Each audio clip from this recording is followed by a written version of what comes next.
calculated, consistently dominant.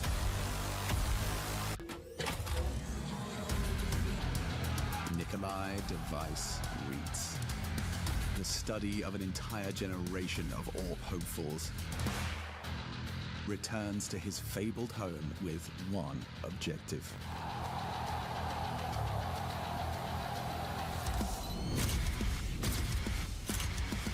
A power move that restores their control of Danish Counter-Strike. The Great Danes are preparing to invade.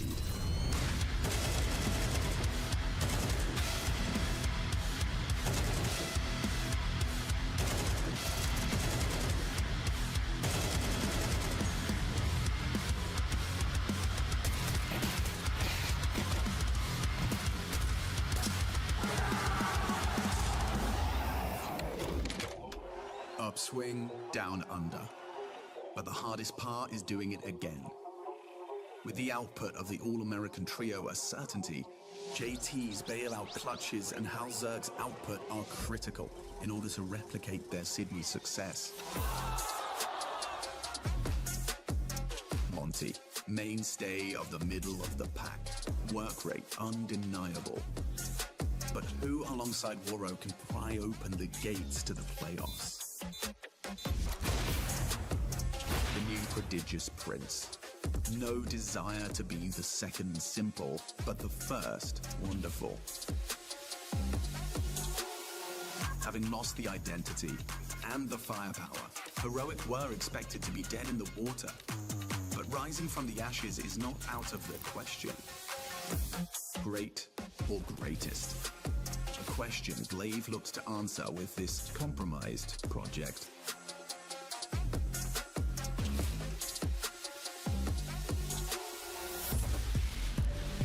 As some write their closing chapters, others pen their first. The Academy's top graduate, Donk.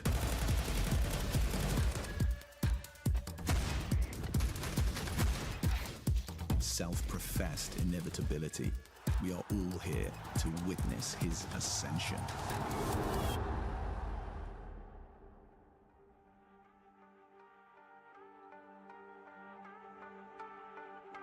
Taz, pilot of the plow, takes up the coaching mantle of the defending champions.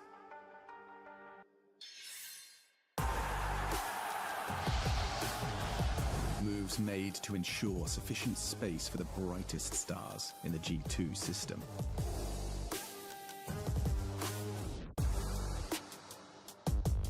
It's clear Monacy has adapted swiftly to the changing environment.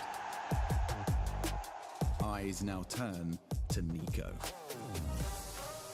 Commandment of the crosshair undisputed. But has the new engine thrown off the calibration of the machine?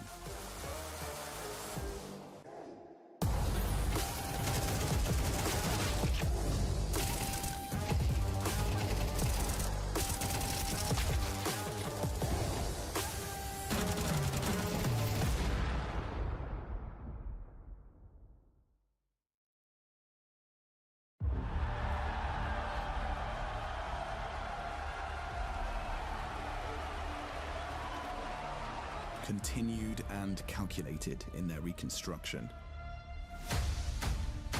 Vitality have shown no quarter. Apex's metamorphosis into leadership is complete. Zywoo, Counter-Strike's humble deity.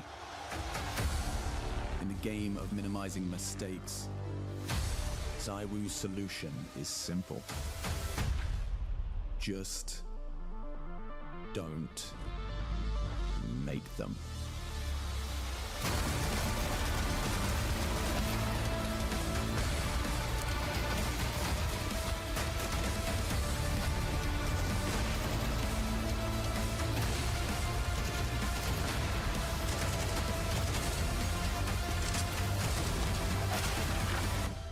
As his greatest challenger takes a hiatus, the red carpet is rolled out. for a seizing of power.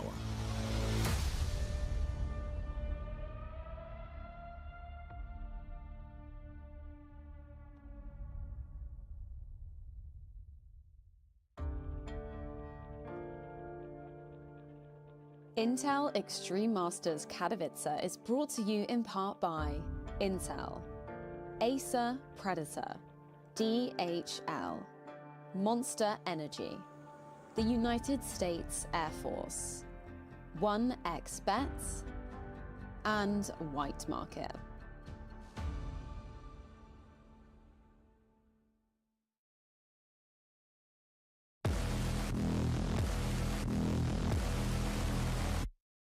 In the vast tapestry of human experience, fear stands as a formidable barrier, a shadow that often looms over the path to personal evolution. It is those that embrace fear as not only an external force, but an intimate companion, who become architects of their destinies, weaving an ornate legacy. A decade of global offensive, refined, tweaked, perfected. Now changed.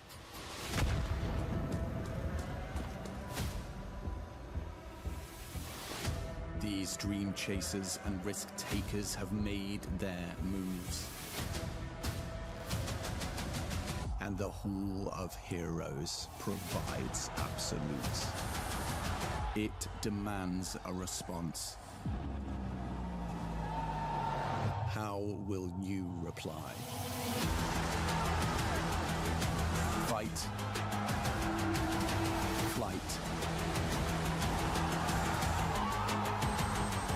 or freeze.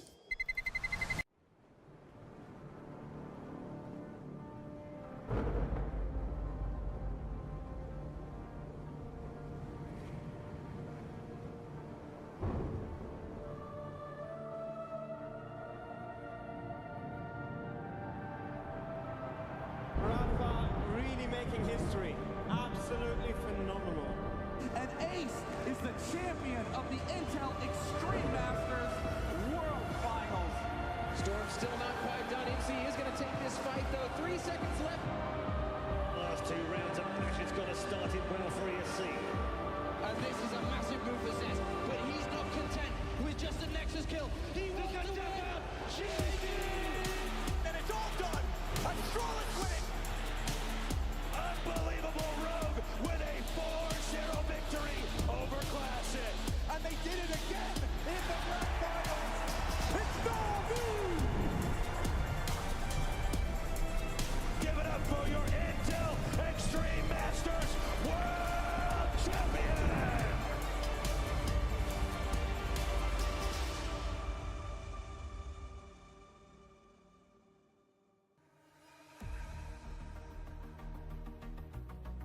For the past 11 years, players have descended on Katowice with the sole intention of etching their name in history.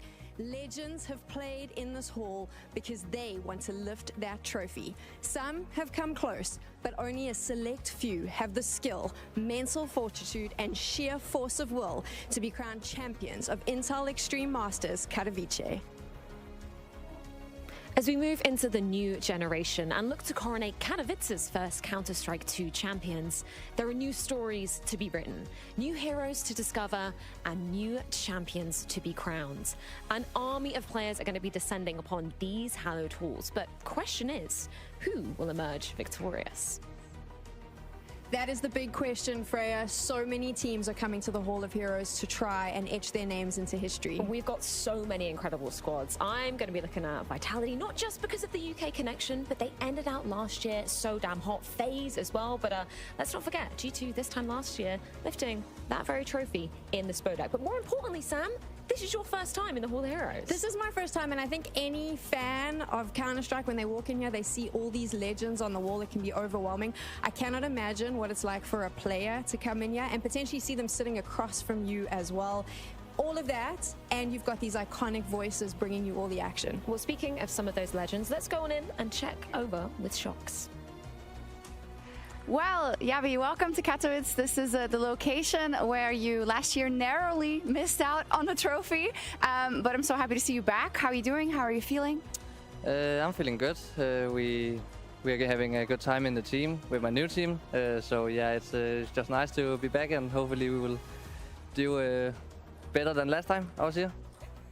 Yeah, of course, a new team, and Astralis is such a legacy team here specifically at Katowice. I mean, the Vice is even up on the wall there. He has like a huge picture, so it's insane how much they have proven here. So what is it like being part of Astralis now that has so much history with this event?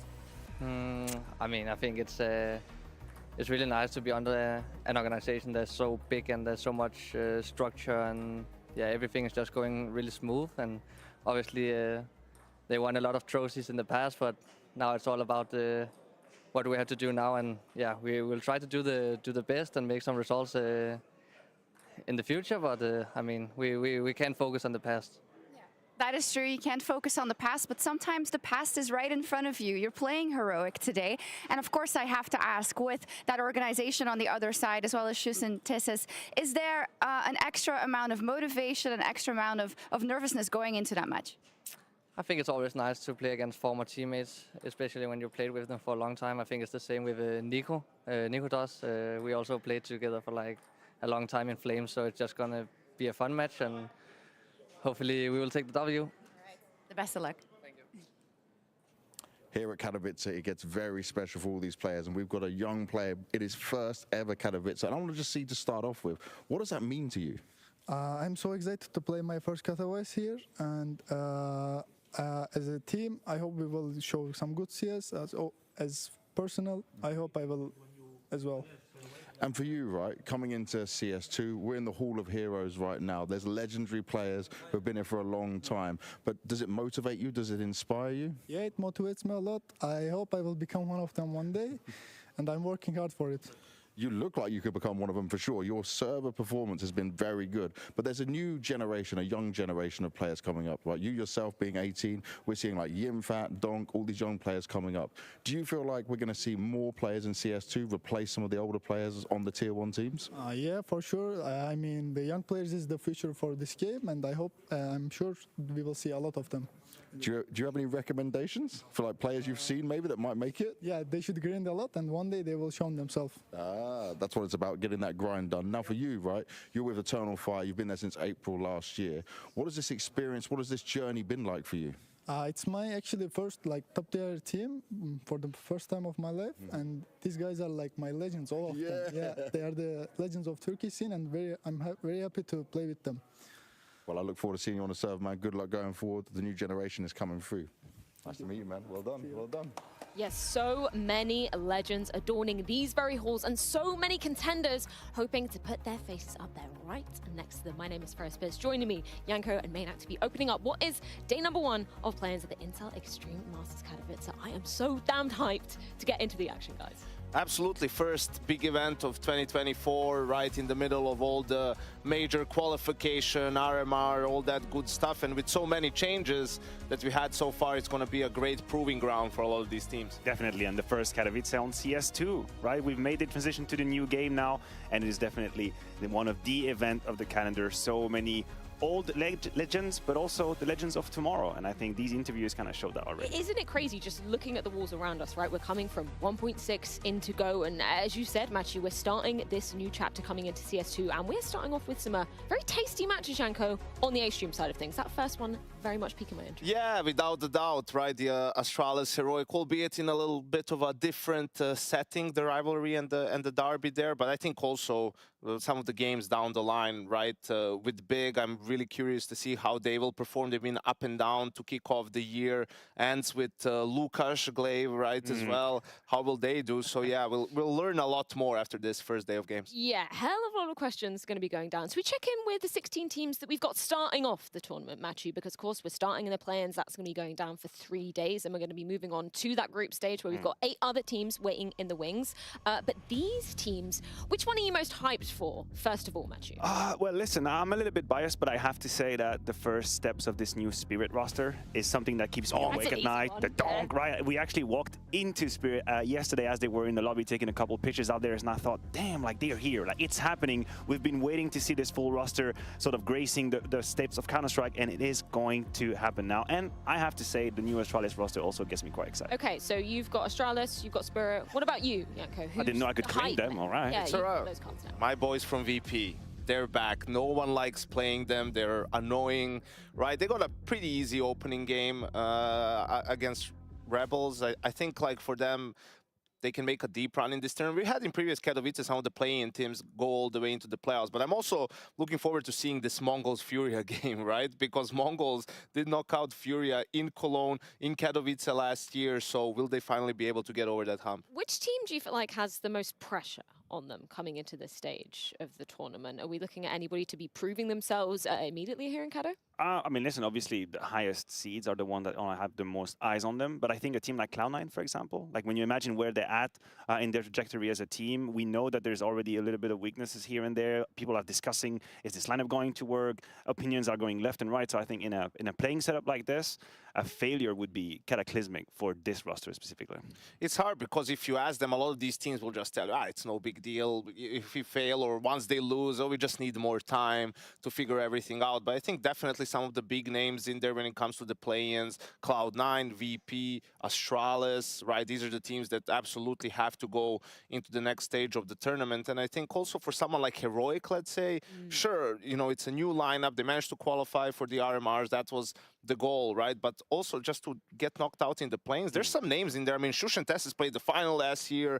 Nerds was incredible last year with Ants as well. So sure, as a team, they haven't gotten too far along, but as individuals, I'm sure they have high aspirations. And imagine how close we are to the major as well. I think this in of itself is a huge amount of pressure, because for most teams, this is going to be the first real stress test, the first real amount of pressure, high pressure they have on their shoulders. And if you crumble here, it's not like you have a long road ahead of you to figure out what kind of changes you have to. You don't. Like, it's right around the corner, so you have to perform already now. Well, it's not just going to be us giving our thoughts and opinions as a tournament moving forward. We do need to be checking in with our casters for our first set of games. So Moses and Dinko, how's it going this morning? It's so great to be back here in Katowice for the first time in CS2. And as you walk through the Hall of Heroes, Jason, it's just a reminder of how much history this event has and how much there is to look forward to. How much history and how much legacy and how much goes into an event like this that we've built up over the years. And obviously super excited to get CS2 started at IEM Katowice. A lot to look forward to today. Obvious one out of the gate, Heroic Astralis and that grudge match. But for me, the most exciting thing is ENCE. Glaive at the helm of a Polish roster. First look at them. And Spirit, one of the most exciting prospects coming into 2024. We finally get to see them with their full lineup. Donk is in the house. Donk is in the building, and I'm looking forward to heading up to that caster setup and getting into this first game of the day here at IEM Katowice. Yeah, of course, those beautiful gentlemen will be guiding us through the first best of one. Now we know which two geniuses were playing ping pong during Yabi's interview. That's what happened, definitely. They could have just chilled, you know, and let us hear the interview properly. Who would win out of Moses and Dinko clashing at ping pong? Moses. Dinko is very competitive. Oh. I think Moses not got the very technique. good. He means well. He tries hard. Dinko is the rebels of ping pong. Okay, so if Rebels do indeed make it through to the group stage, that might be an upset. We can take a look at our group stage side of things, because we do have 8 teams waiting on in there. And there's some big, hungry guys waiting to chow down on those potential opponents. We've got, you know, world #1's Vitality, we've got FaZe, we've got Falcon. So hyped to see them taking to the server. Na'Vi as well. They've been looking pretty impressive, particularly Backup Blast in Copenhagen. Yeah, honestly, Na'Vi on the up and up. We might have not given them the time of day after Simple's departure, and it turns out it might have been a mistake, actually. They're improving event after event, day after day. They seem to be able to take down the best of teams, and it's going to be a great test for them. And Falcons, you mentioned it. I mean, there's something interesting about this roster. I think if you look at this list of teams, the only question is, can anyone challenge Vitality properly when it comes to the big stage and the big games? And you have actually 2 groups of teams, in my opinion, here. You have the likes of G2 and FaZe, right? And maybe Falcons a little bit, okay, new team, but the core events is there, who were proven on the big stage, have the big name players, right? But they're so inconsistent at the moment. There's a good enough chance that they won't make the playoffs, as well as there is that they can, you know, have a good game against Vitality. And then the other group of teams is your Monties, your Mouses, Navis. Like, can they make that next step and complexity in that group as well, right? Can they get to the playoffs? Can they have a good fight in the playoffs, and we'll have to wait and see. How much were we baited by Complexity's performance back in Sydney? Because that grand final was spectacular versus FaZe. But since then, where are they standing, Matthew? I don't know. I feel like it wasn't just one event. I think it was a ramp up towards the end of the year. The problem is there was no delivery at the end of that year, right? The end of 2023 is 2 failures back to back when it comes to that event. And then the beginning of 24 is pretty much the same bread. So now I'm left thinking, hey, you guys are lucky to even be in the group. I don't think they as much are a top 8 team right now. I think they might just crash immediately. So I don't think we were baited. It's just, you know, we respected the results that they were achieving at the time. Why would you undermine what they were doing at said time? I think there was definitely delivery, but it's just one of those situations where, you know, it gets bumpy on the road, the soup spills, it goes into your main, the fries become soggy, right? The drinks are warm as well, you know. So you hate to see that, and I think we got to see Complexity for who they are. Let's turn that around and get into a very tasty dish to be starting off with indeed. Best of ones will be ensuing after this, and it's going to be Heroic taking on Astralis in a bit of a Danish derby, and definitely some revenge wanted there as well. We'll see you in just a few.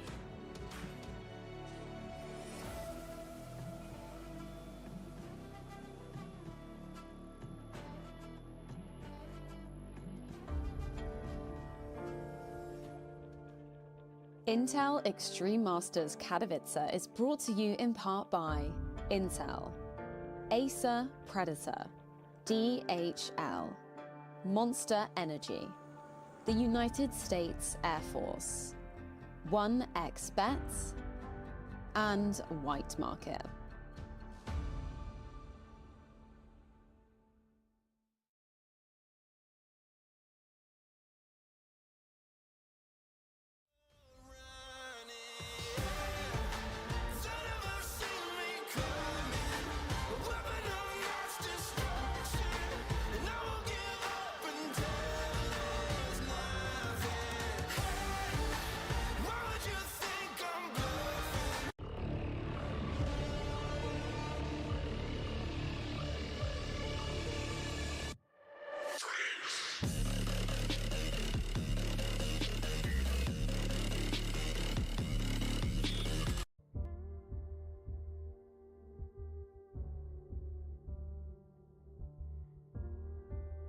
This isn't finished, it's only begun. Nothing's unblemished, the damage done.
Yabi and Stavn are the two guys I could mention that I've always wanted to play with.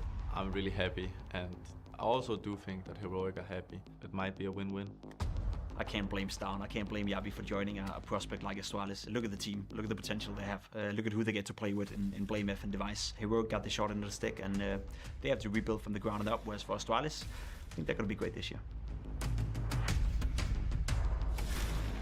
I expect more consistent performance coming in from Astralis. For them to win a major, that's going to be tough. There's a lot of great teams out there, but I think they're one of the teams that has to aspire to it. For Heroic, that's a rebuilding phase, and I think the first couple of months are going to be rough on Heroic. It's a good thing for us to not have like a sleeper game where we have to be there 100% to beat them. Heroic managed to create a competitive roster. I think that picking up both Nicolas and Nerds were like really good pickups, and Kixan as an in-game leader. Don't know too much about him, but he's rated highly within like the environment. So yeah, of course. I know like there is huge competition between both of the organization, and we're gonna smash them 100%.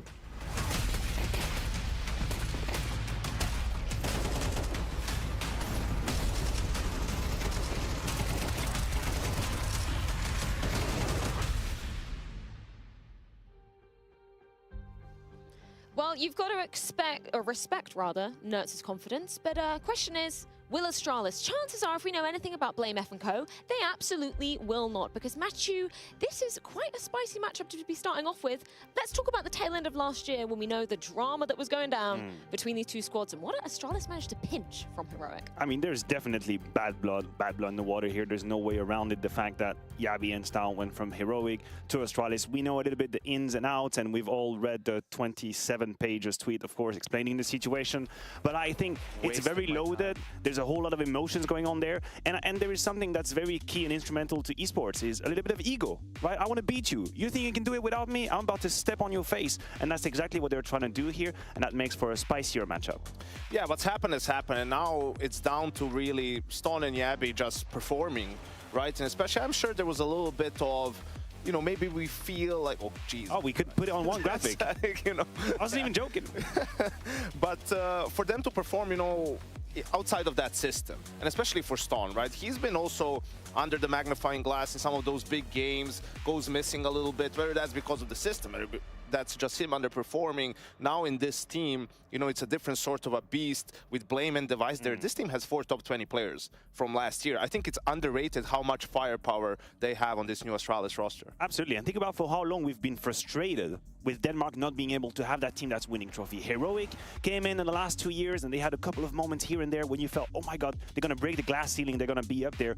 But you were left thinking, with all these good players, no way it's not working. And now with Astralis, I feel like you're reaching 3 generations. Device, obviously a little bit far back, but still very active, very strong. Blame F in the middle, and Stavn, Yabi. I'm gonna do it a couple times. It's gonna happen, just deal with it. And now they have the best of the 3 generations. And that's beautiful to see. I'm hella hyped about this Feast roster. on this, Astralis fans. The times of Lucky, Config, Altex you deserve it. Are behind you. Yeah, you they know, worked for this. you finally got in. They finally shelled out, right? I mean, it cost a lot to bring in Stavn and Yabi into the lineup. I see why they didn't go the other way. And also for Device, I mean, it took a while to again have a team around them that's capable of lifting trophies. And I think this lineup definitely is. It's just about them putting all the pieces together. I think a question of the system is such an apt one to be talking about, though, right? Because Stavn and Yabi, they've been so used to being under Cadian, who is quite the different style when we're comparing him with Blame F on the other side of things. It's a completely different style. I don't know what the hell is going on here. They're screaming around. That's pretty great. It's different style, but I think in order for them to succeed, they have to bring a little bit of that.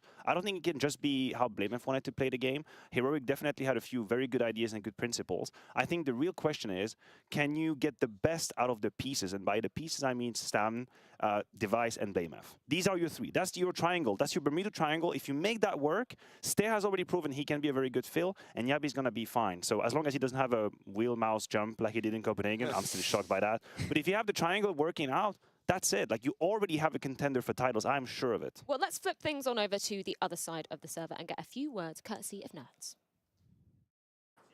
Well, Nerds, in a Heroic jersey, it's weird. Is it weird for you as well?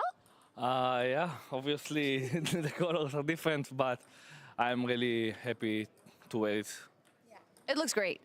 So talk to me a little bit about kind of what happened in the last couple of months, because you were at that really successful ENTS lineup, then you went over to Heroic, but then so much also happened in Heroic. So kind of walk me through how all that went and how you're feeling today. I will start from this. I will start from the season. We were bootcamping for 1 month, and we didn't see anything. Like, we just were in the boot camp, and it's kind of tough sometimes, but we are having fun. We just keep moving forward and improve as a team. Exactly, moving forward, that's all you can do. It seems like in this lineup there will be a lot of responsibility on you to do what you do best, which is fragging, a lot of firepower. Do you also see that way, that they are relying on you quite heavily? I think it's not about me, it's about the team. Everyone needs to step up, and I feel like we have good feeling about the game against Astralis. Astralis is your first game here at Katowice. Of course, this is a pretty important one for some of your team members going up against their ex-teammates. Do you find a little bit extra nervousness or motivation, I should say, for this first match?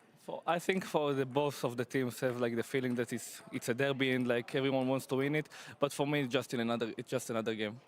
Looking forward to it. Thank you.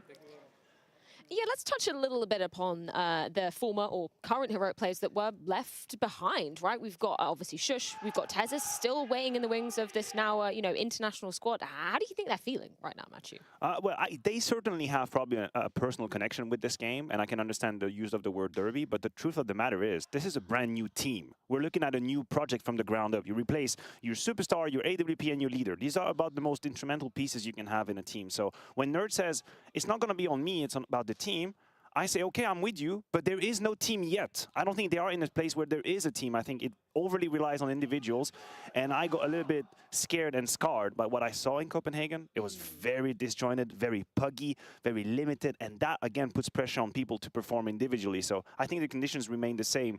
Playbook to playbook, I don't think they have enough to have a conversation with Astralis right now.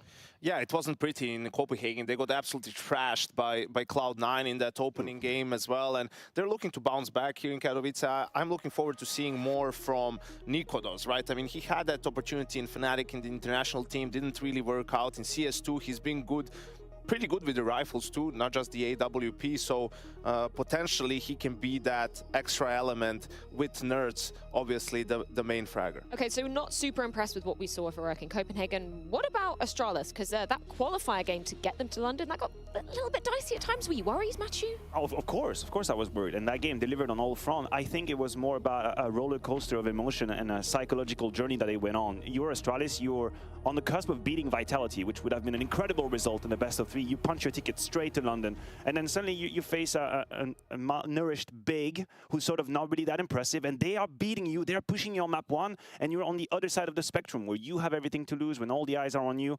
And of course, they showed some sign of fragility there. There's no way around it. I do hope that the context here will make sure we're never getting to that zone. I think it depends how you look at it. You can also say they were around 2 rounds away from beating Vitality twice in 2 best-of-3s. You know, sure, it's the group stages and whatnot, but I think they got the important thing done, which is qualify for the finals and, you know, just getting more and more reps, right? That's what this team needs the most to sort of, I'm sure they talk about how they want to play, how they want to react, but just experiencing it in official games is going to mean a lot for them. We do get to see Mirage coming through, and that's one map where I think, BlameF is so damn dominant on this ground. Where do you see, the main battlegrounds going down on this one, Matthew? I think they have a whole lot to play with on Mirage. Not only BlameF and that individually how comfortable he is there, but it's a map that really suits the Heroic sort of philosophy coming into play, and we'll see Astralis, when they played against Vitality, it was very aggressive, super fight-oriented. On the CT side, straight towards middle. I mean, I think it's going to happen again. I think it's a map that allows them to be in your face, and that's how they like to play on the CT side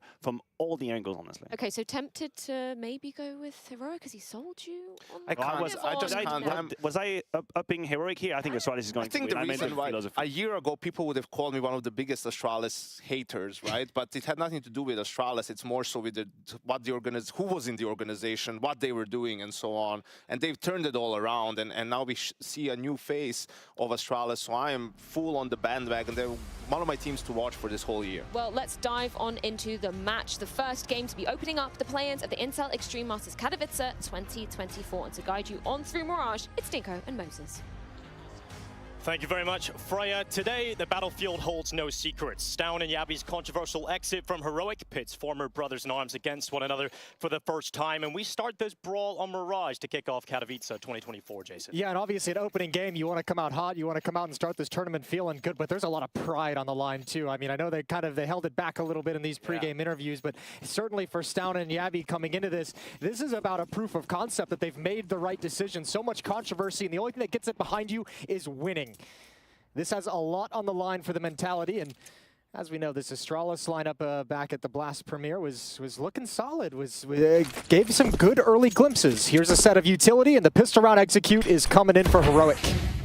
Fully into the A bomb site to kick off the first round of this game, and Yabi is going to detect that. He's not alone though, he has got Device in the shadows, waiting to pounce with his USP, and he'll do exactly that. Device on the double, brings down Kixan and Nico Dawes with no issue. And Astralis are up better for the time being, but that's pulled back by Nerds. Yet to see that bomb go down. It's a bit of a fumble inside of the site, but Heroic eventually lock it in. Yeah, 2 great kills from Device, but the fact that he muffled a couple shots early on, which gave some space over to Heroic, so they still have a pretty solid post-plant situation. Retake is going to come in, the strength of it from CT Spawn. Well, Tesses up on top of the bin, has got himself the headshot, puts Blame F into it, and the follow-up on Stair is fantastic. That cancels out any chance for Astralis getting back into this pistol round, and Heroic will start off with a stronger. And this is starting to look pretty nice for Heroic. Nice simple call, works out perfectly. Yeah, just a little A execute, and again, despite the nice kills, it's like even just the missed shots from Device allow those players to move up and scale onto the bomb site. If he's getting those quicker, his teammates have a little bit more room to work with. That A defense might be a little bit stronger, but it just took him too long to connect the shots. And Heroic able to trade themselves into the bomb site and win an easy post plant, 1-0. What have you made of the whole Heroic Astralis swap? Because I think Device was saying in the interview, the content piece, obviously he's going to have a very different view of it, but he said both parties are happy. I don't think that's necessarily going to be fully true, Jason. Yeah, that's maybe him projecting his own emotions towards the other side of the server. Yeah, I mean, look, this Heroic one, in my mind, it's very cobbled together, and it'll be interesting to see if they can make it work. It doesn't get me excited in any way, and certainly nothing that happened in Copenhagen last week with Heroic has changed my mind on that. So still working through some things, and you have to remember, they have a little bit more of a challenging adaptation and steps to take with this new roster, especially considering a new in-game leader coming in. Yeah, absolutely. We'll see how Kixan does here in Katowice. Stair gets caught in an awkward position. There was a chance, there was a couple of players here for Astralis on the force buy over towards the correct side of the map, but it's being cut apart, and with that kill from Nerds, that should confirm it. 2-0 for Heroic, and Astralis' force buy does not pay off. Yeah, Stair missed his timing and trying to transition into that crossfire with the player over in dark, and smoke coming out way too late. The scaling was already there, and Heroic gonna have a second one, as you mentioned. Stair's a player who's had to adjust a lot. You want to talk about the Astralis side of the equation and their roster changes. Stair's kind of a guy who's had to sacrifice a few of his spots, and Device had some very positive words for him in Copenhagen as well, shouting him out for how well he's done adapting so that Yabi and Stown and their kind of addition to this roster can have some space to get comfortable. If anything, it looks like he's doing better now than he was previously in the more favored roles, right? He's doing a lot better of a job here in the more supportive element in the team. It's good to see. Hopefully that continues into a tournament of the size of Katowice, because sometimes a tournament of this scale can get under the skin of some of the more inexperienced players. Yeah, and I think if we go back to the conversation, Kixan as a kind of an in-game leader obviously helped with Apex, but coming into Heroic, it's a different task putting this team together with some already experienced players as well. You switch to the other side of the equation on Astralis, Blame F on the in-game leader helmet. It's like he's sitting there and he's like, I've been considered a good in-game leader for a while. This is the best team we could have put together in Denmark. This is the best Danish team we could have thrown together. Finally, he has a 5 where he can prove if he's a great in-game leader. So you're at different scales operating on the top, the head of both of these teams.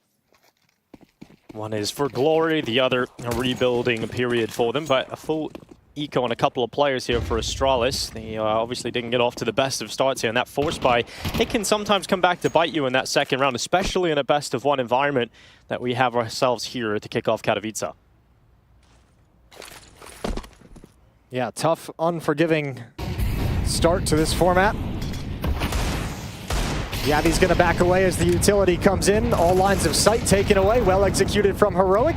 And they should be able to waltz into an easy plant and clean things up after the fact. Boost over, though. Nets 1 for Stair. Yeah, good shot from Stair, but confirms at least a couple more around the back of that smoke. And No ground taken for Astralis. And a full retake is unlikely in this situation. If you're Astralis, you're hoping to have some engagements. You might want to keep these guys as close to the bomb site, deep into the bomb timer as possible. Do some damage. See if you can just get guns out of their hands, because the defuse is unlikely.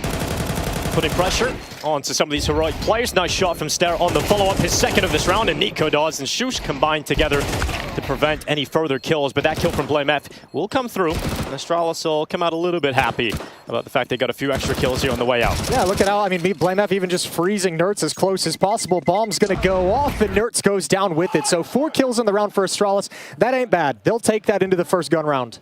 Yeah, money situation now in full effect for Astralis. They'll be able to get a buyout. Interested to see if they go for the AWP. It doesn't look like they have enough resources for it, so likely just to see the full rifles come in for Astralis in their first gun round of the defense. And this is where we get to see kind of Matthew talking about the Mirage that we saw against Vitality back at Blast, the aggressive nature. How does Astralis want to open this up? Is it going to be in your face? Is it going to be disruptive out of the gate? Or are they going to save that in their back pocket if things go wrong? Very simple calls so far from Kixan. So we'll see if that continues into the gun rounds. Heavy presence outside of the A bomb site. Looks like it has a bit of speed behind this one, Jason. Yeah, it does. Hitting a timing. Here they are up A ramp. BlameF. Over at the stairs, it's Yabi with the first kill. He's isolated and can't convert and can't build upon it. Nertz taking more space, getting closer towards jungle and connected. That smoke blown open. Great use of the HE grenade. BlameF is gone, decapitated. And Astralis down to just 3 players in the first gun round. There's no chance at winning this one. They've got to save. Yeah, likely. They might stick around and see if any opportunity, but Stair's already backing away into the B bomb site. Heroic coming in, very simplistic first gun round. As you mentioned, a little bit faster pace, not a rush, but found a pretty quick timing and just knock Astralis out of the round. Utility isolates Yabi up on top of the balcony, and the defense can't hold from there. Can't even hold for a post plant. And slow starts can sometimes, in best of ones, especially in MR12, really cost you the game. You know, you don't give yourself enough leeway to come back into it if you have a very poor first half. And Astralis need to try and pick up their socks as soon as possible. Yeah, there was a lot of forgiveness in those 3 extra rounds that we're no longer playing with. There's a lot of recovery opportunity in there.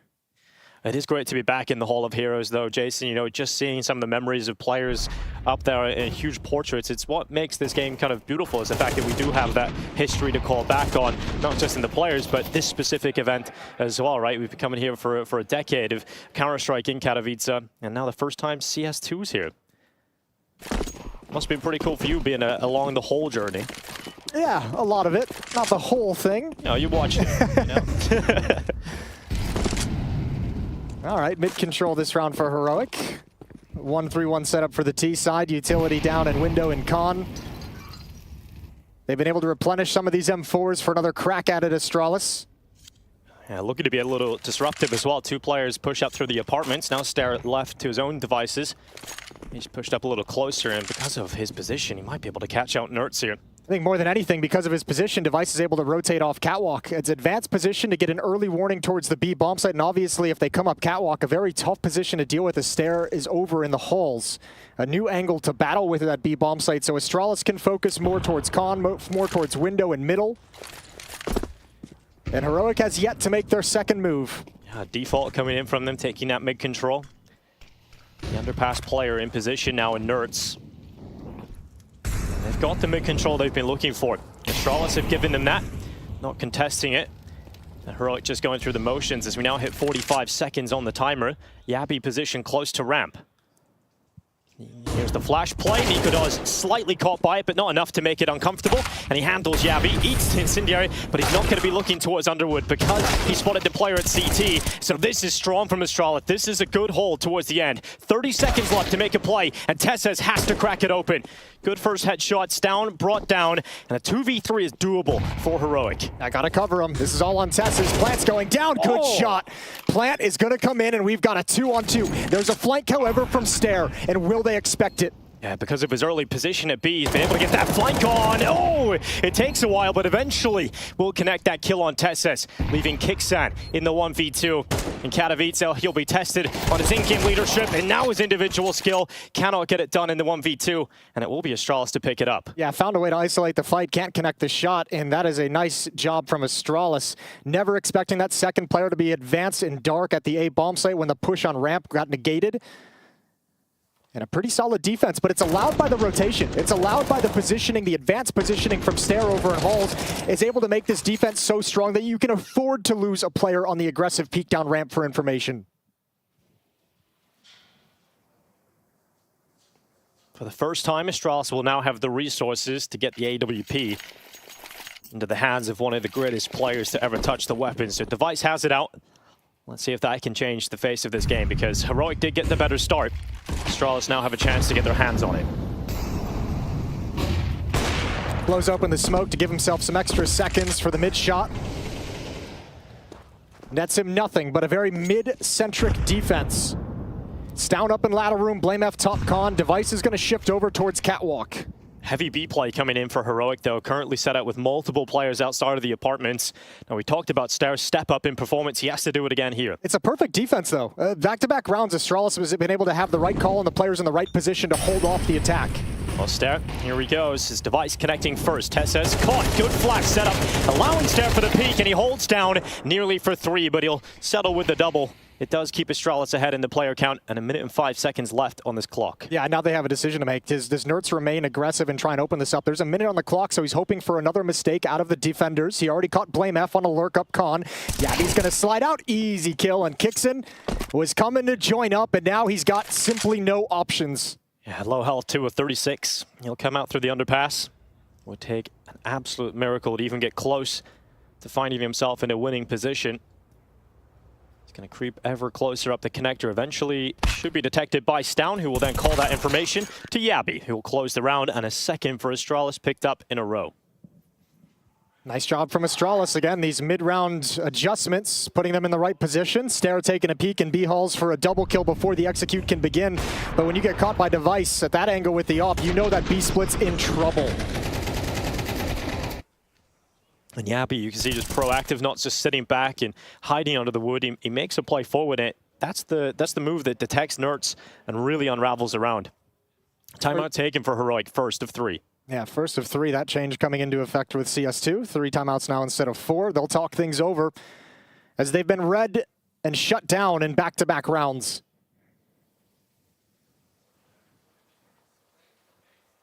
Interesting coaching situation over in Astralis, waiting for the arrival of Rugger.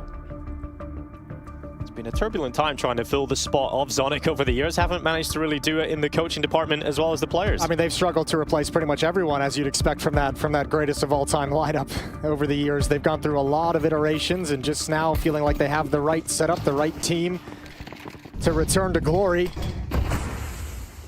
Katowice would be a great place to put your first mark on the Counter-Strike scene. Deep nade down A ramp. Gonna miss out on damage, and Blame F's got some info. Sends the nade on into the bottom of the ramp, and a lot of damage done through that smoke at Palace. So Heroic handed some weaker players to kick things off, and now Yabi, well, he's pinned in the corner. Oh, he does well for a second. He's still standing. He's still fighting, and Yabi cuts them open. A 4K right away at the start of this map, and Yabi is feeling it on that A-bomb site. That's got to be frustrating, because Heroic has to feel like they had so many advantages. That happened previously on the A execute as well, where Yabi is isolated. Blame F stuck behind a smoke. He's the only one. Top balcony again, but this time, times the follow-up peak perfectly. And no one from Heroic could read where the play was coming from next. What a sequence from Yabi.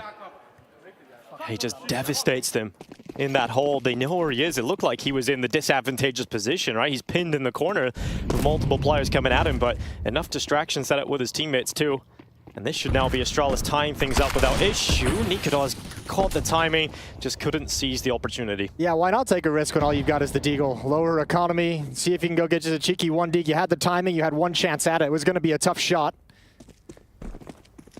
We were damn close to getting the first ace of Katowice right there. Yeah. Wouldn't have had to wait long. First half of the first game. Just the 4K in the end. A little bit of posturing. Ooh, there goes Stair. That's not ideal. I think just jumping for information, that had to have been a beautiful shot from Nertz. So defense gets thinned out just a little bit, but still plenty of advantages for Astralis to recover. Unarmored deagle. There's a little bit of armor passed around. 3 players with armor, but no utility to work with. And they're just drifting back for the B-bomb site where a lot of presence was seen.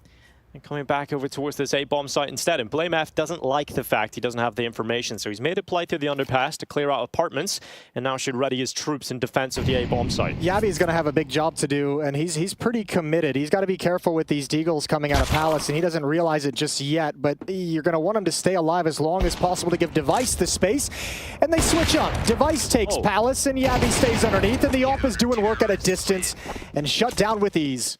Yeah, Device doesn't miss the easy ones. He delivers those kills systematically up towards the Palace. So reliable. Absolutely.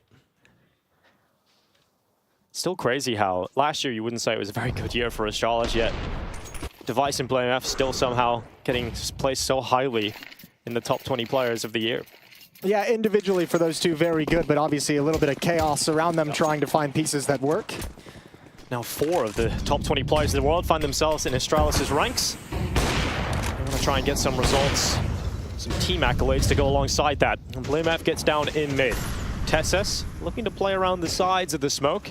Still heavy numbers over in the B halls for Heroic. 3 players with the bomb looking to go right at Stair. It's a question of what Tessus can accomplish in middle because his teammate has gone down and coming through. You got 3 players ready to take you down, and Stair's going to go passive. Oh, good play behind the bench, using the smoke as extra cover. Decides not to fight, but Nico Godard's got a little bit too deep into the bomb site, and Stair gets removed because of that. Bomb plant now going down for Heroic. Every fight going against Astralis, and now it has to be a retake with even numbers. Yeah, and despite the opening 2 kills for Astralis in middle, this is a really sketchy situation. They lose the next 2 after that, and they don't have control of market for this retake, so Yabi's going to have to be very, very cautious. Stout and Device will start this off from Catwalk, but that might be the signal to save, especially with Device not connecting on a trade, and I think those are the opportunities missed that will force them back. Yeah, Device is quite fortunate not to go down there as well at short, so he'll take his second life and look to try and cash them on the exit, realizing that bomb explosion is not forgiving, and Device steals an extra away right at the end. But that is Heroic back into the lead. And all by virtue, I mean, the mid aggression works out so well for Astralis, but if you're Heroic and you see that 3 players in middle, you're saying they got to have resources from the B bomb site, so coming in and finding 1 kill gives them a very secure plant and positioning to hold on to it. At a timeout, a first one used from Astralis.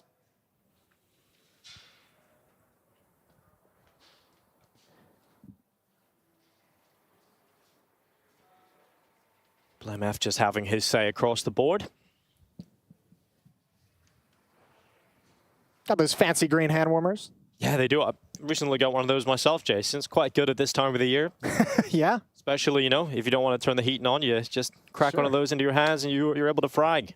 Doesn't really help me in that department, but at least my hands are warm. At least your hands are warm. That's a good point. Cold hands is one of the worst things. Absolutely is. You don't want to get cold feet here in Katowice, and good start for Heroic. Has kind of been pulled back by Astralis. Important that they were able to find a couple of those rounds, important rounds early in the gun rounds to really start to pull this half together, because this could have been a dominant showing for Heroic at the start of the half based on the beginning that they were able to get. Yeah, and obviously all the vibes of this from what we've seen of these two teams, you know, in their short times together has been this had a chance too of being a blowout for Astralis, the team that's looked far stronger in their matches last week. Could have gone either way, but we're neck and neck, which we love to see. This tactical timeout has turned into a tech pause as everyone gets comfortable. You touched on the coaching situation of Astralis. Also, I mean, over in Heroic, you know, one of the big moves as well is Saul coming over from Ensign. One of the big reasons why Nertz made the switch as well was to stick around with his former coach and continue playing under him. Yeah, Saul and the snappy combo we thought would continue for a very long time, but at the end, events, that relationship ends, but at least he's been able to bring a piece with him. And Nertz, what a piece he is. I think a lot of people, the community sentiment is actually a little disappointed that Nertz went to a team like Heroic with this roster. I don't think people are particularly excited about Heroic, and having someone with Nertz's skill level, a rookie of the year, being inside of this team, sure. I don't think people are too happy with that. I just didn't enjoy seeing that ENCE roster blow up. I liked watching that ENCE team. It was one of the most fun teams. Yeah, entertaining as hell. We had a couple of matchups between FaZe Clan and ENCE you might have seen that were absolutely incredible, and I think that probably really highlights the entertainment events. But I mean, it's a new journey for Nertz now, right? Like you're coming into a team where you are going to be the star player, brand new pieces around you. You have to learn how everyone works, learn how the team is going to work, and find a way to be effective and remain a strong player within the new team that you're building. So a new journey for him, and for Saw, you'd imagine. Smokes out from Shush. It looks like back to the A bomb site. All 5 players from Heroic called out a spawn. Another execute, this time the main thrust coming from Palace.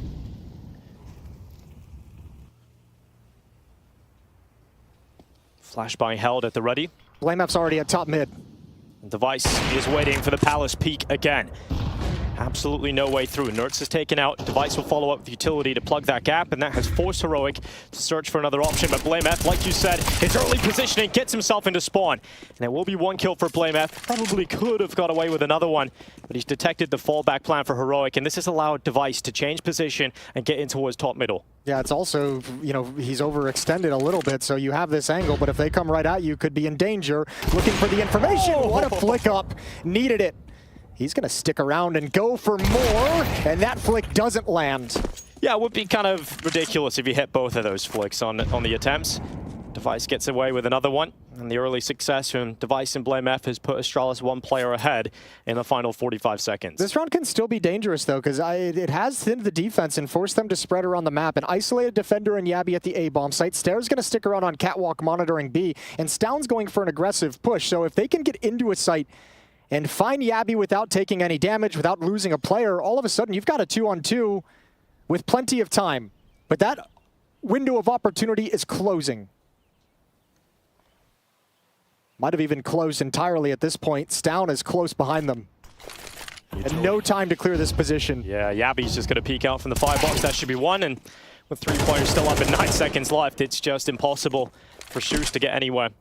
Yeah, that was bold. I don't know if there's necessarily anything Heroic could have done a little bit better, but you're kind of hoping and praying that no one is at that bomb site whatsoever. There's so many positions that you would have had to clear, so you're just kind of praying that you can get one off for free. We're all tied up now.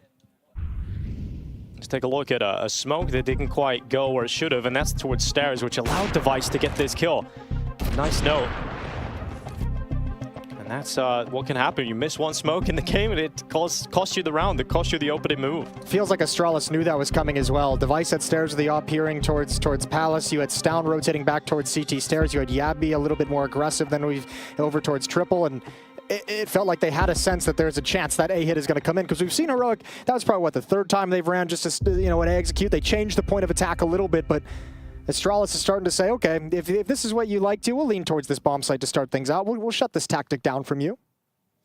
And that's forcing Heroic to try and find different options. They've used their 2nd timeout in this half. Only 1 remaining for the rest of this map. And when Device has pulled out that AWP, it really has turned around, hasn't it? Astralis have just had an extra detail that has prevented Heroic from taking space. And BlameF and Device, that combo back at it in middle. It's BlameF running up towards top mid. Oh, he gets confused, and he gets muddled, and he gets taken out without issue. Tesses with the headshot, Device trades. Oh, Shersh wants that fight out towards Catwalk, able to force him back. Molotov will keep the Defender at bay. So Stound a little bit harassed, and Nertz has stepped through the smoke for a challenge, and so has Shush. 3v3. Bomb going towards the B bomb side. That would be the correct call for Heroic. They don't know it yet, but soon they will figure it out. Nikador's the closest player to that B bomb site, and no one from Astralis defending it. Stound is preoccupied with Shush, who is coming through jungle.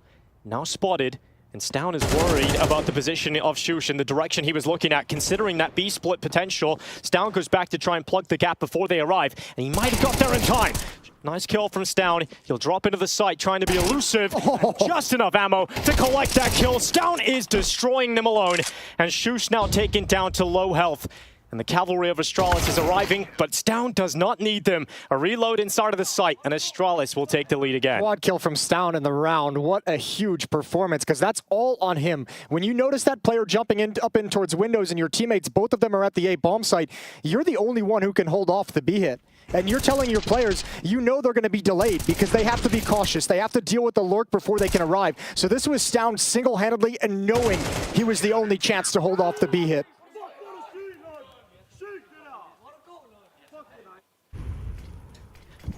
Here comes the utility into middle. Last round of this half. Astralis trying to lead by an extra round here. They want 2. Heroic. This is not the buy that's going to fill you full of confidence. MP7 out, Gleals and Deagles is what they have for the last round of this first. It's very labored, and they've spread into a default as well.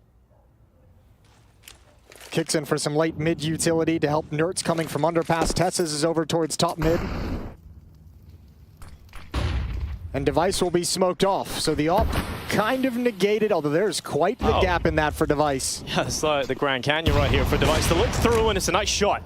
Tessus can do nothing about that. Device waits, and he still has the gap to get the kill, and Nertz will have to trade it. So back into a 4v4, but the problem is for Heroic, he needs some other area of the map here, and maybe the pressure towards A could work out. Yeah, Yabby's all alone. Now they've cleared out mid, they know it's coming, and Yabby swings out for Palace. That's the first kill, and Kixin and Nikados have nothing to do. They have a Molotov that can flush him out into the open, but he'll gladly take those fights with the AK-47. Yeah, strong hold from Yabby throughout that entire first half. It's Astralis with a poor start, but a strong finish in half number 1.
It's Astralis with a narrow lead in this first matchup of former teammates and the opening game of Intel Extreme Masters Katowice 2024. Plenty of work for Heroic to do. They posted 4 in a row, Jason, and since that point, it's just been a single round. Yeah, and that was the hot start. They cooled off real quick, or Astralis extinguished it. But either way, that's got to be a tough mindset going into the second half when you've lost 7 of 8 rounds to close out the first. You start feeling like your last win was oh so far away. Let's see if Heroic can get back onto it. CT side. And Astralis heading towards the B-bomb site with all 5 players. 3-man stack on the defense, 2 at the site at the bench, and 1 over towards Catwalk. This double setup at jail. And the bench could be absolutely devastating for Astralis if they dive on into it. Kicksan gets his 2nd kill of this game and eventually will go down. Nertz in behind the bench. Oh, a lot of shots coming out of Nertz's pistol and many of them landing. That's going to be the pistol for Heroic. 1 away from tying up the game now. Dang, that's a nice little bait and switch setup as well. You'll never expect a 2nd player at bench, especially when you've already seen a crossfire out towards Catwalk as well. Nice defense from Heroic. That's both pistols in their favor. Quick tap from Kixon. Tests as well, chiming in from a distance, but Nertz is the real power play, just chilling and biding his time. It's 6-7. And this time Astralis don't go for the force buy. They've gone for the more conservative approach. They didn't get the bomb plant. If you get the bomb plant, the T side, it's a completely different story, but it's the full Glocks now, so we can all take a back seat and enjoy this one from afar.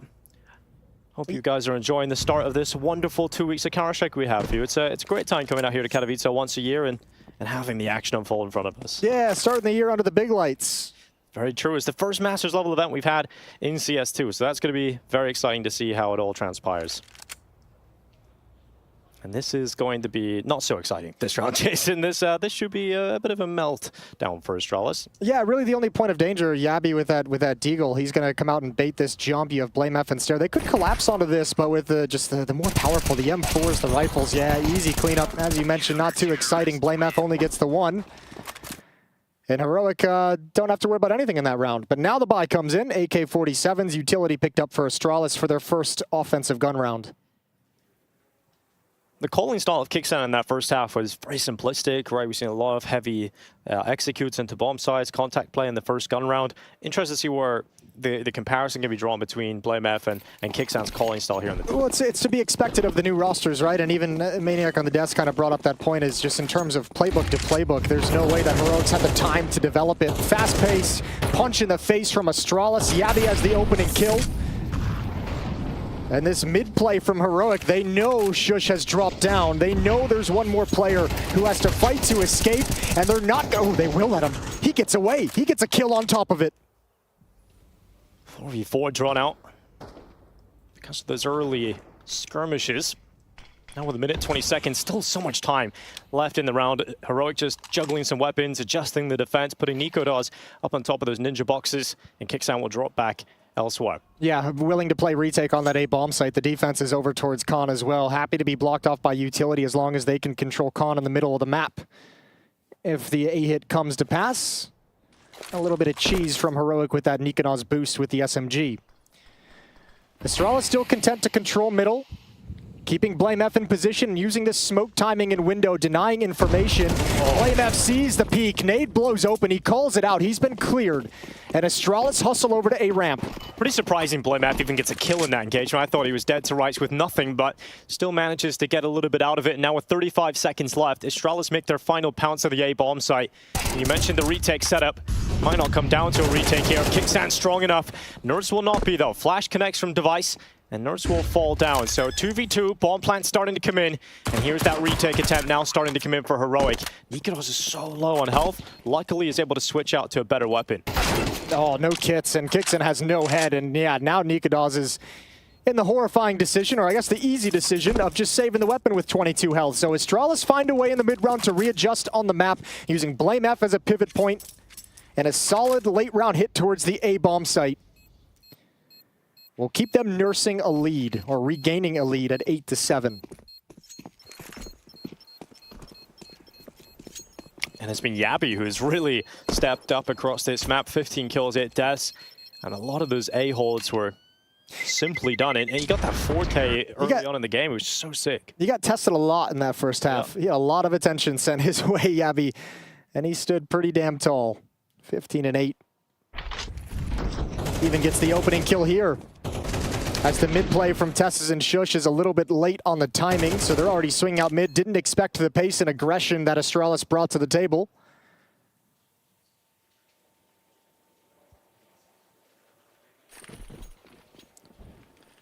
And here comes the smoke out in towards window, allowing Astralis some quick utility to drop down in mid. But they're worried about a heroic push, so actually respecting it and allowing the underpass player to come into position before they round out top middle. There's a gap in that smoke again, used by Device in the first half. Now in the second half, Nikodar's having a bit of a go, and Device is very aware of it. He sends a few bullets towards that position, and Nikodar's fortunately not standing in the spot to take the damage. Yeah, that smoke's filling out the window a little bit more than the one Device had to encounter in the first half. Taking that gap away, we'll see when the AWP comes out. Nerds is going to push out towards Palace, so gaining information. Palace is clear. That allows resources to shift backward from the A site and look elsewhere for Heroic. And once again, Astralis have taken complete mid control, sitting very, very nice at the 1 minute mark.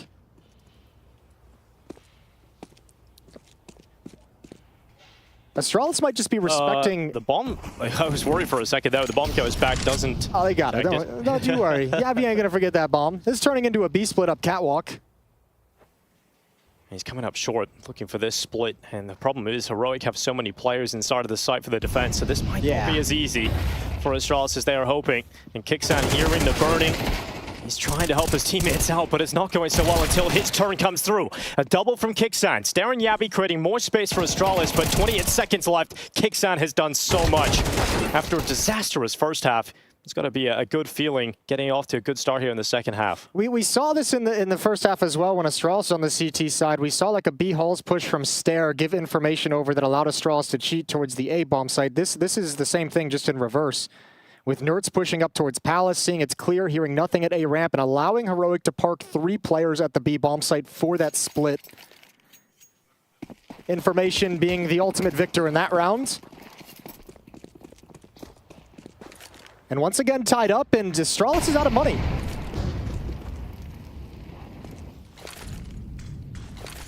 This game has been so back and forth about who is taking the lead, who's going to hold it. Neither team being able to stay in front for long. Yabby from Palace looking for some magic out of that deagle. He might actually have a kiss with Shush inside of the smoke. Oh, it's a little bit of an awkward situation. Shush doesn't want to give away his position. He stays sneaky and goes underneath the wood in position ready to go if that Palace pop does come out. Astralis gets around the corner at ramp, or Palace just hoping they can get a fight, and none of them ending up in kills for either side so far. Taking it slow. No real resources to get in here, so should be another slaughter for the Heroic side against unarmored pistols. And you know, this is the point, like next round is going to be so important when Astralis get their... Oh. Okay, hello. Deva. You know, Device has got those in him, and he comes back out of the ramp, but even at this point, after that, you got to hit another one. I would say it wouldn't be enough, but there's only one defender here. Everyone else is so far away. No one's really hustling to get in. If they can trade Shush quickly, nice double kill. Holding back the Palace peak as well. Moving himself into a safer position as he does it. Shush has done such a good job in a tough situation, and now the cavalry has arrived. Now the rest of the M4s flood in and put a stop to these shenanigans. Oh, nice shot from Yabby, but remember that ramp flank is coming in, so even if Yabby comes through here, he'll be taken out by Tessus. His former teammate will down him. Nice shot from Device. There was the world in which he gets that second shot onto the only A defenders you mentioned, but Shush with the step up. Or just trade him quicker and all of a sudden you're in a decent position. So good kills from Astralis. That'll make Heroic take a deep breath. As a timeout is called, this one from Astralis. All important round. Down 1, 8-9. And they want to take advantage of the weapons they're bringing out. Device is going to have the AWP. And this is the point of the game where it all kind of changes. Yabby can say all he wants, that playing against your former teammates is fun. But you know what's more fun? It's having a win over them. Every time you see him at the hotel, every time you see him at the venue, having that knowledge that you beat him the last time you faced off. And just think about it from the Yabi and Stown perspective, right? You've dealt with so much community pressure. Buzzkey was saying, like, Stown even deleted Twitter off his phone for a while. And you realize that you're going up against him in this opening game of Katowice. How much would it sting to lose to them? When everybody's talking about how weak Heroic have been, how weak they've looked. To lose is almost unthinkable for them. So, a little pressure there. Winning solves those problems. Yes. Winning solves almost all problems. Losing exacerbates them. Yep. Jump out from Nerds inside of the connector. Gets a bit of information on that peak towards top mid of the device AWP. And Nerds is not falling back. He's staying here with that temporary cover of the smoke. He feels like he can, but he realizes it's starting to fade away, and he needed to get away himself. Doesn't take any damage as well. None of that spray connects. Follow up smoke at the base of Khan to give Nerds space to work with. Astralis, as we've seen throughout this half, they're fine with that utility being put out because they're not even flirting with it. They're not even moving down the ramp whatsoever. Content to have device positioned behind the boxes with the AWP. Punish any mid-round peaks, any mid-round information plays.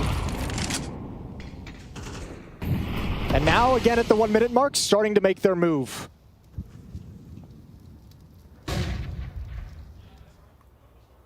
Device just creeping slowly up short, getting information as he goes. No peek yet to come into his crosshair. And this is allowing Stown to comfortably walk up connector, but eventually that fight will come in for Astralis when they round the corner. Tessa's burning under the wood. Decides to use the smoke to keep himself in that position for a moment longer, and Nerds strikes on the double. Stown and BlameF both busy, and that is a double kill for Nerds to put Heroic in the better position. 30 seconds left in this round. Oh, and Nerds takes down Yabi. It's just getting bad to worse. Stairs got to step up and be aggressive. He's got one. It's not enough because Tessus is still there. A troll under the boards, and Device has to try and save the op and bails out. Yep, not enough time to get back to that bomb, and Kixan doesn't even challenge Device early on there. He lets him run away. He gets the information that Device has retreated up towards top middle. I think they're just going to have to let him go. So that's the round for Heroic, and it's the Nerds double. It's so sick on the timing on the jungle peak. And then the nice thing about it for Nerds is Window's still smoked out when they start making that play. So he doesn't really, I mean, you have to be concerned about someone running through, but no one's going to peek you, right? So he feels a little bit more comfortable swinging out to the left and taking those fights. And as utility is pulled out as well, the worst possible moment for Astralis. And they lose a very critical swing round. Heroic now have a good grip on this map. That is such a frustrating round. You can even see it on the face of BlameF. You don't even need to know how important that round is if you just look at his face. And here's Device peeking out again towards top middle. This time searching, actively trying to get that opening, but he's caught between two angles and taken out by the M4. So Nikodos locks in the first, and that was really the primary option for Astralis. That was their best weapon in play, and now it's just pistols. Yeah, and because they saw Nikodos pushing up, they couldn't even go and try to recover the op and try and go for another one. This time the Deagle doesn't connect whatsoever, and all across the map, Astralis being shut down. Heroic is going to be on to 11 when all is said and done. Nikodos misses the shot.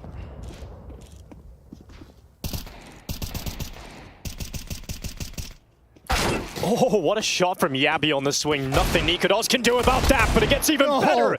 My God, the Deagles are coming in. And Stare is still here. The Storm may still have a chance to continue. But a nice shot from Yabi on the double.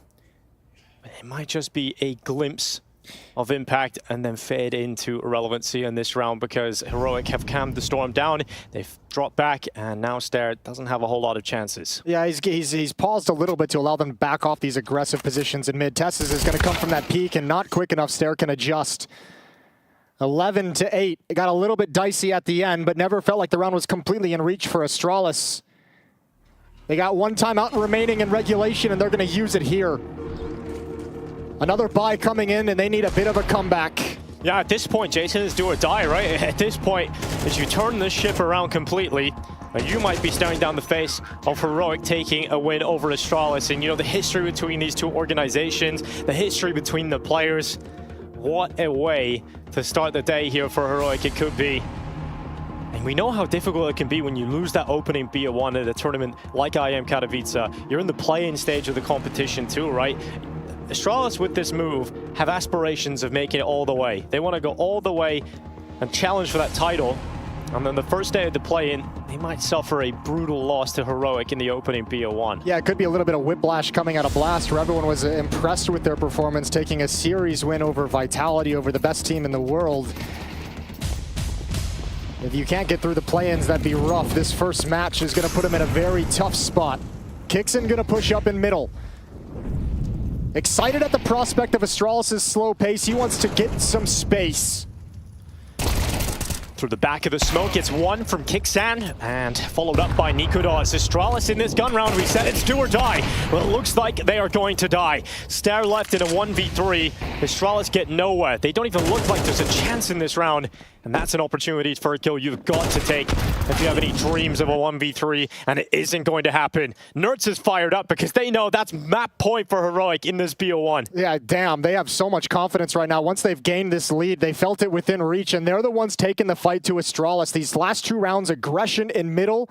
It didn't work earlier in the half. Astralis was able to kind of shut it down before it began, but they've gone right back to it.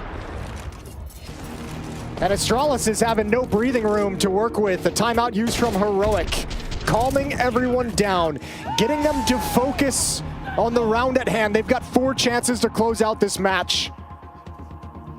All the pressure on Astralis. So much pressure on their shoulders in that timeout taken for Heroic, just to really talk about things, make sure that this is the round they close it. This is their best opportunity. Astralis will come to this round with 3 Galils, an AK-4, 4 Galils in fact, and an AK-47 in the hands of Yabi. Device had sprinkles of impact and he had the AWP on the CT side. But the only player that's really stood tall for Astralis throughout this is Yabi, and that is not enough to defeat Heroic in this current form.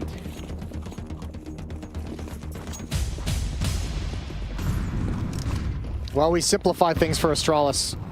No mid control, not even challenging for it, just a window smoke, and Nertz knows it's empty.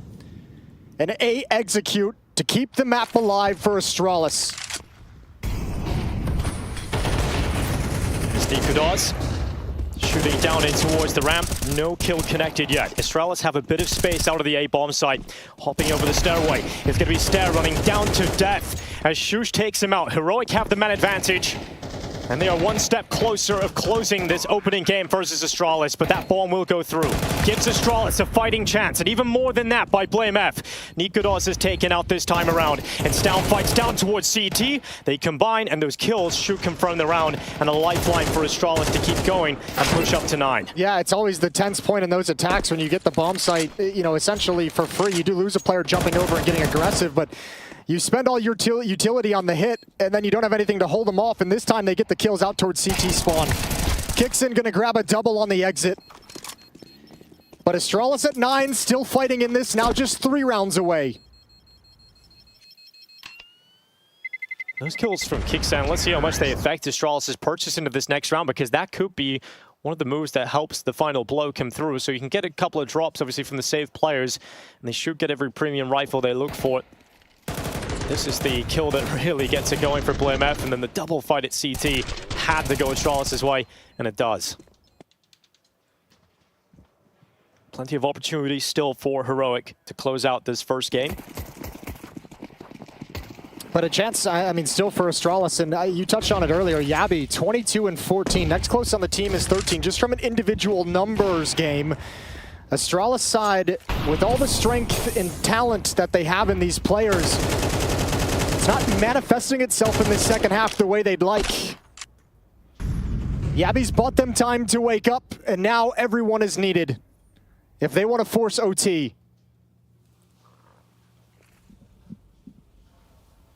Device was searching for that opening kill over towards the B apartments. Has not given it. There's maybe a slight chance as Kixan jumped momentarily, but that doesn't come through.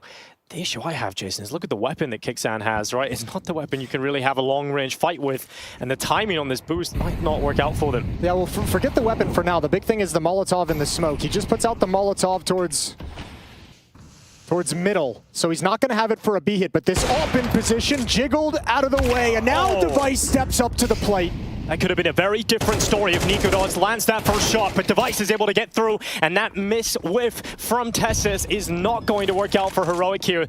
They can't do anything about this, and the money has come down to a grinding halt at this point, so Heroic have no residual cash. They can't afford to risk a retake attempt. They've got to save, and now this puts Astralis up to 10 rounds on the board, and we're only 2 away from confirming overtime. Yeah, you're going to be out of money with Heroic with only a 1-round losing bonus, so everything is going to hurt when it hits the deck. Down finds another on the exit, that's Kixen. Astralis in the next round is going to have to contend with these 2 M4s, but around that should be basically nothing.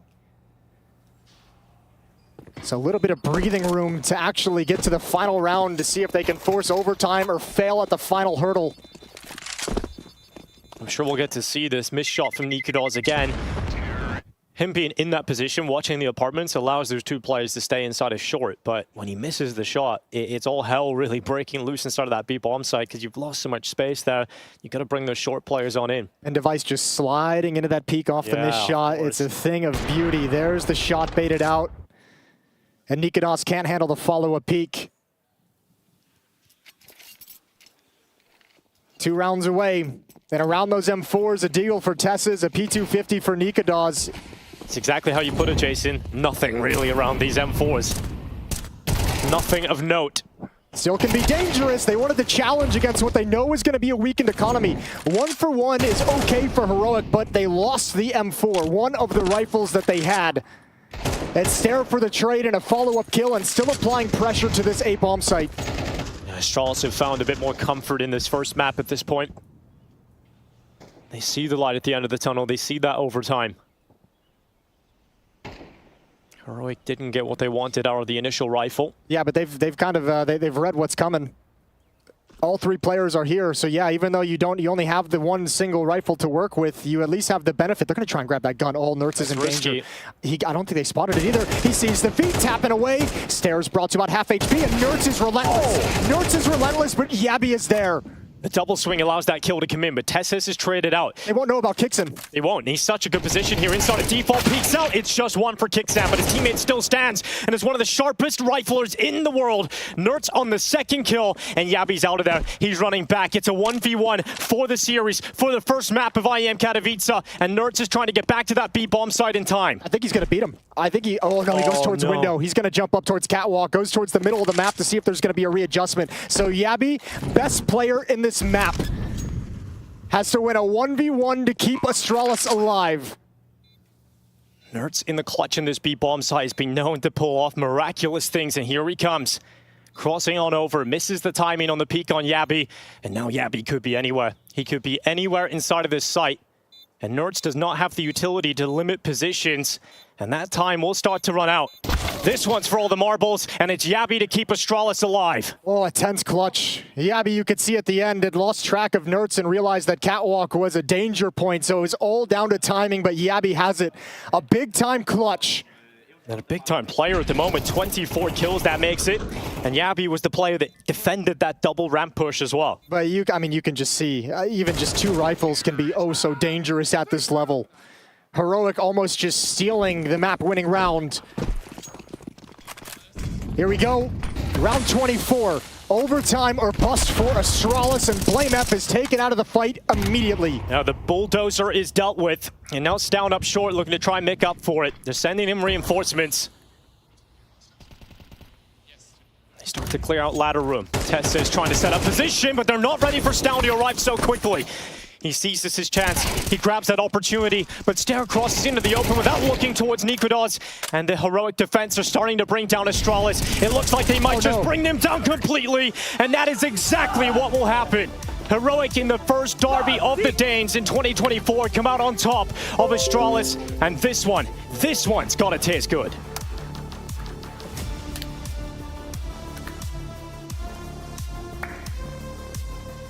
Well, they say there is no sweeter taste than revenge, and for Heroic, nothing sweeter than managing to take down Astralis in their opening matchup. My oh my, Matthew, that one got dicey at the end, but Heroic, they had the fortitude, they had the mentality to stand in it and take down the Danes on the other side. They stood very strong at the end. I think we could feel from the players just looking